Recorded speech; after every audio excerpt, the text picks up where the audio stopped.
بسم اللہ الرحمن الرحیم الحمدللہ رب العالمین والعاقبۃ للمتقین والصلاۃ علی محمد وآلہ الطاہرین اما بعد بسم اللہ الرحمن الرحیم انما یرید اللہ لیذھب عنکم الرجس اہل البیت ویطہرکم تطہیرا۔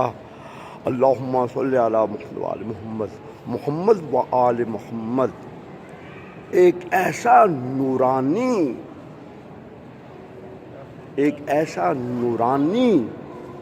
نور سے بھرا ہوا یہ مجموعہ ہے کہ جو بھی اس نور سے متمسک ہوتا ہے تو خدا ان کو کامیابی اور کامرانی عطا فرماتا ہے۔ اس کی مثالیں بے انتہا ہے۔ میں کیوں نہ حر ابن یزید ریاحی کی مثال دوں کہ جس نے کیا کچھ نہیں کیا مگر جیسے ہی وہ رسول خدا کے ساتھ محبت میں آ کر معرفت رکھتے ہوئے مولا حسین سے ملتا ہے تو اس کے تمام گناہوں کو خدا معاف کر دیتا ہے۔ اسی طرح ان کے مقدس مقامات کی بڑی اہمیت ہے۔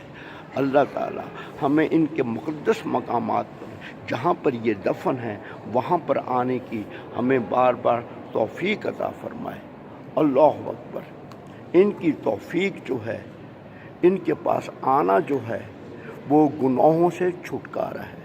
جیسے کہ میں نے مولا رضا کے بارے میں آپ کو بتا رکھا ہے کہ مولا رضا علیہ السلام کا حرم مقدس اپنی مثال آپ ہے۔ مولا رضا کا حرم مقدس کے بارے میں آپ کو بہت کچھ بتا چکا ہوں، اور یہ جو کچھ بتایا ہے یہ فقط اور فقط طائرانہ نظر ہے، ایک خلاصہ ہے۔ خود مولا رضا کا حرم دیکھا جائے تو آنکھیں خیرہ رہ جاتی ہیں، چکا چوند ہو جاتی ہیں۔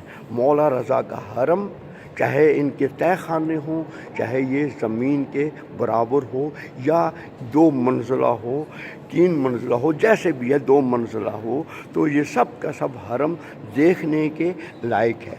مولا رضا کے حرم کے چاروں طرف جو ہے جانے کے 6 یا 7 راستے ہیں، لیکن 4 راستے وہ بڑے بڑے ہیں۔ خیابان شیرازی ہے جو آپ کے سر مبارک کی طرف ہے، خیابان توسی تبرسی ہے کہ جو آپ کے پشت کی طرف ہے، خیابان نواب صفوی ہے جو آپ کے پاؤں کی طرف ہے، قبر کے پائیں کی طرف ہے، اور اسی طرح خیابان امام رضا ہے کہ جو کہ آپ کے بالکل سامنے ہے، قبلے کی طرف ہے۔ اور یہاں سے پھر کچھ راستے نکلتی ہیں، ایک باب جواد ہے، اور اسی طرح ایک راستہ نکلتا ہے باب جواد کا راستہ، اللہ اکبر، اور اسی طرح ایک راستہ ہے جو کہ نکلتا ہے یہ جس کو صحن غدیر کہتے ہیں، اور اسی طرح ایک راستہ نکلتا ہے صحن غدیر کے بعد جو ہے صحن ہدایت کہتی ہیں۔ تو یہ کچھ راستے ہیں نکلنے کے لیے، لیکن جو 4 بڑے بڑے خیابان کا میں نے نام لیا ہے یہ بڑی بڑی سڑکیں ہیں اور عمارتیں بھی دیکھنے کے لائق ہیں۔ اور خود امام جعفر صادق فرماتے ہیں کہ مولا رضا کی زیارت کے کتنے فائدے ہیں۔ مولا امام جعفر صادق نے فرمایا ہے کہ میرے بیٹے موسیٰ کے صلب میں ایک بیٹا ہے جس کو مظلومانہ طریقے سے زہر سے طوس میں شہید کر دیا جائے گا، ارض خراسان میں شہید کر دیا جائے گا، اور جو اس کی زیارت کو جائے گا تو میں امام جعفر صادق اس کا ہاتھ پکڑ کر جنت میں لے کے جائے گا۔ اللہ اکبر۔ اور اسی طرح فرمایا ہے کہ جو مولا رضا کی زیارت کو جاتا ہے اس کو 70 شہیدوں کا ثواب ملتا ہے، اور وہ شہید کہ جو رسول خدا کے سامنے شہید ہوئے ہیں۔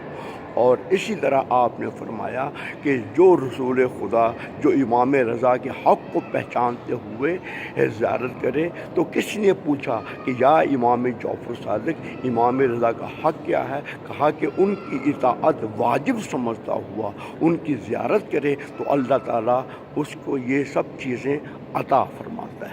ان کے گناہوں کو معاف کر دیتا ہے، بڑے بڑے گناہوں کو معاف کر دیتا ہے۔ میری دعا ہے کہ اللہ تعالیٰ سب کو آنے کی توفیق دے، کورونا نام میں بیماری دنیا سے دور فرمائے، اور اللہ تعالیٰ ہمیں ان مقدس مقامات کی زیارتوں کی توفیق دے۔ دعا ہے کہ اللہ تعالیٰ جنت البقیع کے مزارات کو ان کی شان کے مطابق بنائے جو کہ انسان سمجھتا ہے، ورنہ ان کی شان سوائے خدا کے کوئی نہیں جانتا۔ اللہ تعالیٰ ان کے واسطے سے ہماری دعاؤں کو مستجاب فرمائے۔